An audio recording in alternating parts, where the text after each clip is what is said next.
जिस कथा को सुनकर के राजा परीक्षित भगवान के धाम को चले गए। सारे ऋषि मुनि महात्मा, यहां तक कि भगवान वेद व्यास जी भी, जिनके 7 दिन में मुक्त होने का कोई प्रमाणिक कारण नहीं दे पाए, ऐसे परीक्षित को 7 दिनों में मोक्ष प्रदान करने वाली जो कथा है, जो भागवत है, जो ग्रंथों का सार है, जो स्वयं श्री कृष्ण स्वरूप है, ऐसे ग्रंथ की कथा सत्कर्म सूचको नूनम ज्ञान यज्ञ स्मृतो बुधे, एक ज्ञान यज्ञ है और ये ज्ञान यज्ञ ही सबसे बड़ा यज्ञ है। नारद बाबा समझ गए, क्योंकि यद वैष्णवानाम धनम, ये जो कथा है ये वैष्णवों का धन है महाराज, ये वैष्णवों का खजाना है। तो परीक्षित को भी 7 दिनों में जिस कथा ने मुक्ति प्रदान कर दी, जिस कथा के माध्यम से मनुष्य स्वयं भगवान के चरणों को प्राप्त कर लेता है, ऐसी कथा है भागवत कथा। कलयुग में भी जो भक्तों के लिए कल्प तरु है, जो मनुष्य को अर्थ धर्म काम मोक्ष प्रदान करने वाली है, ऐसी कथा है भागवत कथा। मैंने प्रारंभ में कहा तीनों तापों को मिटाने वाली है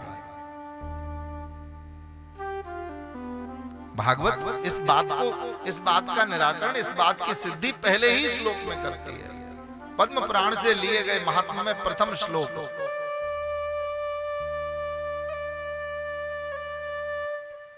कि सच्चिदानंद रूपाय विश्वोत्पत्त्यादिहे तवे तापत्रे विनाशाय श्री कृष्णाय वयं नुमः।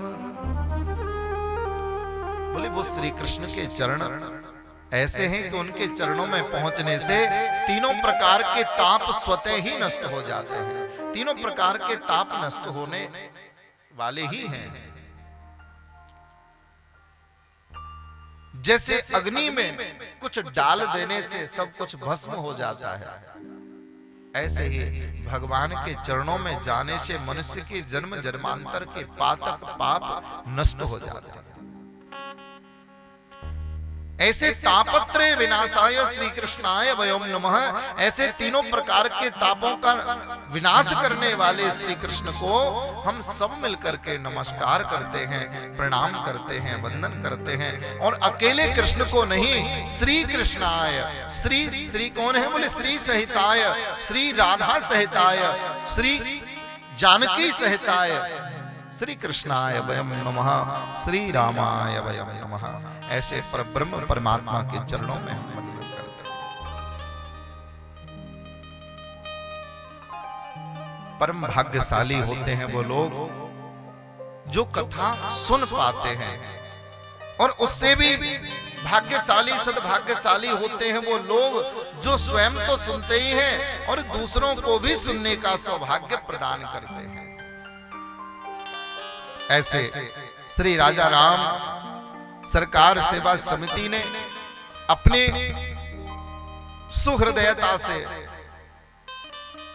पूरे के पूरे समाज के कल्याण के लिए, जगत के कल्याण की भावना से ओतप्रोत होकर के प्रभु के चरणों में इस मंगलमयी कथा का आयोजन किया है। मैं चाहता हूं कि आप जोरदार तालियां बजा करके उनका अभिनंदन करें, क्योंकि देखिए प्याऊ पर जाकर के पानी पीना, मैं अक्सर कहता हूं कि भैया प्याऊ पर जाके पानी पीना तो आसान है, पर प्याऊ लगाना बहुत मुश्किल है। कहीं भंडारा चल रहा हो, भूख लगी हो तो जाके खा लो 4 पूड़ी, क्या जा रहा है। लेकिन अगर वही भंडारा आपको करना पड़े तो बोले खाने वाले 1000 होते हैं लेकिन करने वाला उनमें एक ही होता है।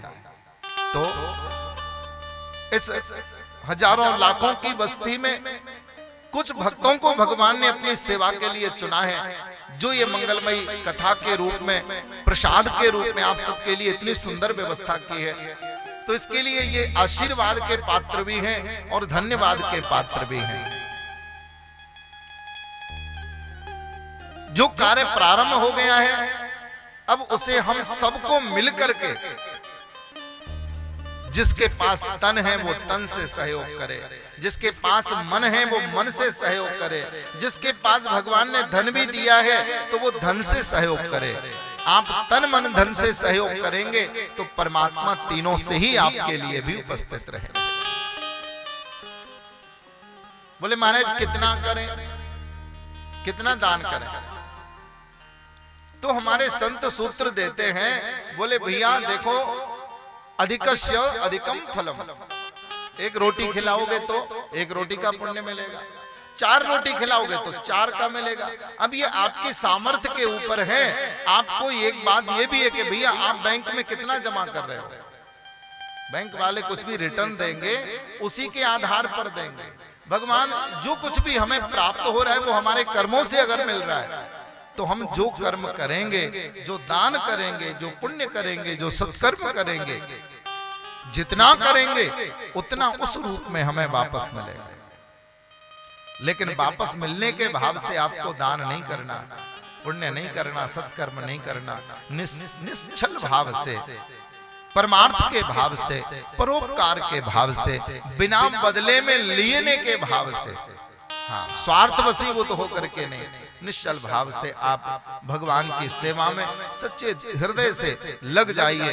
फिर देखिए भगवान कैसी कृपा आपके ऊपर करते हैं। गोविंद की अद्भुत कृपा, मंगलमयी कथा। नारद बाबा को पता चल गया कि सबसे बड़ा सत्कर्म है भागवत। भक्ति महाता के चरणों में उपस्थित हुए, हाथ जोड़ के बोले, हे माँ ये तो बताओ कि आपके संग ये अनहोनी हुई कैसे? आप तो बिल्कुल युवा दिख रही हैं और आपके जो दोनों पुत्र हैं ये दोनों के दोनों वृद्ध हैं, बूढ़े हो गए हैं। माता भक्तिमती माता रो करके नारद से कहती है, हे नारद, घटते जरठा माता तरुणो तनया बिती। अगर मां वृद्ध हो और बेटा जवान हो, पुत्र जवान हो तो अच्छा लगता है, लेकिन बेटा बूढ़ा हो जाए और मां युवान बन जाए तो शोभनीय नहीं है। भक्ति महारानी कहती है, बोली यही मेरा दुख है। पहले मैं भी बूढ़ी थी, ज्यादा दुख नहीं था, लेकिन मैं संसार में भ्रमण करते हुए भगवान के निज धाम वृंदावन में आई, ब्रज में आई। भक्ति की जो उत्पत्ति शास्त्र कहते हैं वो दक्षिण में कही गई है। उत्पन्ना द्रविड़ेशाहम् वृद्धिं कर्णाटके गता क्वचित् क्वचिन् महाराष्ट्रे गुर्जरे जीर्णता। हर प्रदेश में गई, दक्षिण में प्रकट हुई, फलती फूलती हुई चली। कर्नाटक में भी भक्ति महारानी का खूब पालन हुआ, लेकिन जैसे गुजरात प्रदेश में भक्ति आई, धीरे धीरे धीरे धीरे भक्ति का प्रभाव घटता गया। उस समय का समय ऐसा था। आज के समय में गुजरात भक्ति में कम नहीं है, गुजरात भी भक्ति में बहुत आता, लेकिन उस समय भक्ति महारानी जब बूढ़ी हो गई तो धीरे धीरे भगवान के धाम की ओर चली और साहब अपने उत्तर प्रदेश में आई। प्रेम से कहो श्री। हाँ। जैसे यहां आई ना तो उनके जीवन में नवीन भक्ति का संचार हुआ। हम लोग तो पैदाइशी भगत होते हैं ना, क्योंकि इस उत्तर प्रदेश में हमारे इष्ट ने 2-2 रूपों में अवतार लिया, जो सबसे ज्यादा प्रसिद्ध हैं, एक राम और एक कृष्ण। तो राम जन्मभूमि भी हमारे यहाँ पर है और भैया कृष्ण जन्मभूमि भी हमारे यहाँ पर है।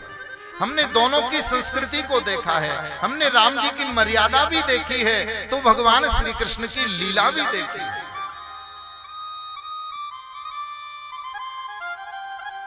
और भक्ति महारानी धीरे धीरे वृंदावन में जब प्रवेश करती हैं तो भक्ति महारानी कहती हैं कि भैया वृंदावन में कदम रखते ही एकदम से मुझे नया रूप प्राप्त हो गया। वृंदावन पुनः प्राप्यम नवीनेव स्वरूपिणी। वृंदावन की रज, संतों के चरणों की रज, उनके चरणों की धूली जब मुझसे लगी, मेरे शरीर से लगी, मेरे सारे रोग मिट गए, मैं पुनः नवीन हो गई। क्योंकि भक्ति का धाम है वृंदावन। चारों धामों से निराला धाम है वृंदावन। अपने बाबा नंद बाबा और यशोदा मैया को समस्त तीर्थों का दर्शन और यात्रा कराने के लिए भगवान ने 84 कोस के अंदर ही सारे तीर्थों को विराजमान कर दिया। और क्या चाहिए बताइए? हमारे यहां सारे तीर्थ विराजमान हैं।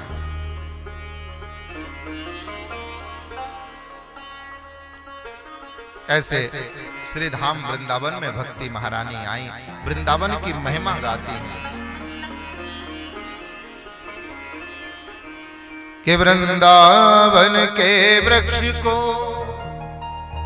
मर्म न जाने को, जहां डाल डाल और पात पात पे श्री राधे राधे हो। जहां की डाली डाली पत्ता पत्ता पवित्र है, क्योंकि हर वृक्ष लता पत्ता भी किसी महात्मा, किसी सिद्ध संत का स्वरूप है। भगवान जब इस ब्रज भूमि में अवतरित होने के लिए आ रहे थे तो जितने भी देवता थे सब ग्वाल बाल बन गए, देवियां थी वो गोपियां बन गई।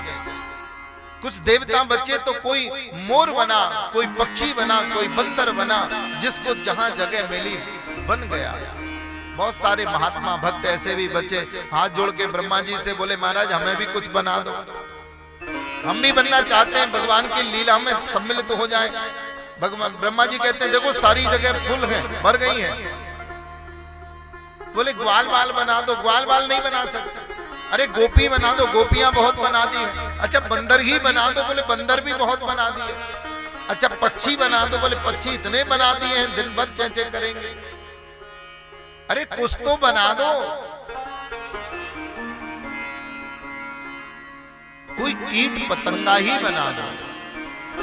ब्रह्मा जी कहते बोले देखो अब ज्यादा कीट पतंगे भी नहीं बना सकते, भगवान जा रहे हैं, कोई जगह खाली नहीं है। फिर भी बहुत सारे देवता बच गए, ऋषि मुनि बच गए, सब के सब। ब्रह्मा जी बोले देखो आप अगर अपने आप जगह ढूंढ लाओ तो हम तुम्हें वही बना देंगे। सारे ऋषि मुनि महात्मा ब्रज भूमि में विचरण करने लगे, क्या बने क्या बने। फिर सबके मन में विचार आया, बोले देखो ब्रज की जो भूमि है, ब्रज की जो रज है उसका बहुत बड़ा महत्व है। इस धरती पर, इस भूमि पर भगवान विचरण करेंगे, उनके श्री चरण कमल इस भूमि पर पड़ेंगे और धूलि के कणों की कोई सीमा नहीं होती, तो क्यों ना हम ब्रज की धूलि बन जाए। ऋषि मुनि महात्माओं ने पहुंच करके ब्रह्मा जी से कहा, हे ब्रह्मा जी हमें ब्रज की धूलि बना दो। कितने करोड़ों असंख्य भक्त वृंद, देवता, ऋषि मुनि महात्मा ब्रज की धूलि बन गए और वो धूलि भी धन्य हो गई, पवित्र हो गई जब ब्रह्म परमात्मा प्रभु श्री कृष्ण नंगे चरणों से, इसीलिए नंगे चरणों से जब भगवान 11.5 वर्ष तक उस ब्रज वृंदावन की पावन भूमि पर नंगे चरणों से विचरण करते रहे। आप ध्यान दीजिए कि भगवान ने जब तक वृंदावन में वास किया, गोकुल में वास किया, नंद गांव में रहे, भगवान ने चरणों में चरण पादुका नहीं पहनी। क्यों नहीं पहनी? उसके पीछे यह भी एक कारण था बोले ये जो धूली के रूप में, कण के रूप में यहाँ संत महात्मा देवता पड़े हैं, मेरे चरणों की धूली की प्रतीक्षा में, उनके साथ अन्याय हो जाएगा अगर मैंने चरण पादुका पहन ली। भक्तों को चरणों की चरण धूली दी, और वो धूली महाराज ऐसी धूली बन गई कि उसकी समता कोई कर नहीं सकता। क्या कहें ब्रज की उस रज की महिमा। मुक्ति कहे गोपाल सो मेरी मुक्ति बता। जब स्वयं मुक्ति भी भगवान से प्रार्थना करती है कि बताओ मैं सबको मुक्त करती हूं, मैं कैसे मुक्त होंगी, तो भगवान इशारा कर देते हैं वृंदावन की ओर, चली जाओ कि पड़ी रहो या गैल में, साधु संत चले आए, उड़े उड़े रज मस्तक लगे, मुक्ति मुक्त हुए जा।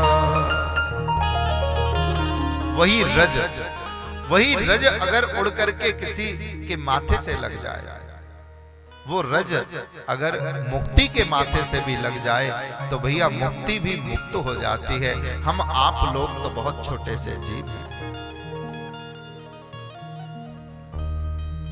संत गाते हैं ऐसे ब्रज को, ऐसी भूमि को हम नमन करते हैं, ऐसी भूमि को हम प्रणाम करते हैं।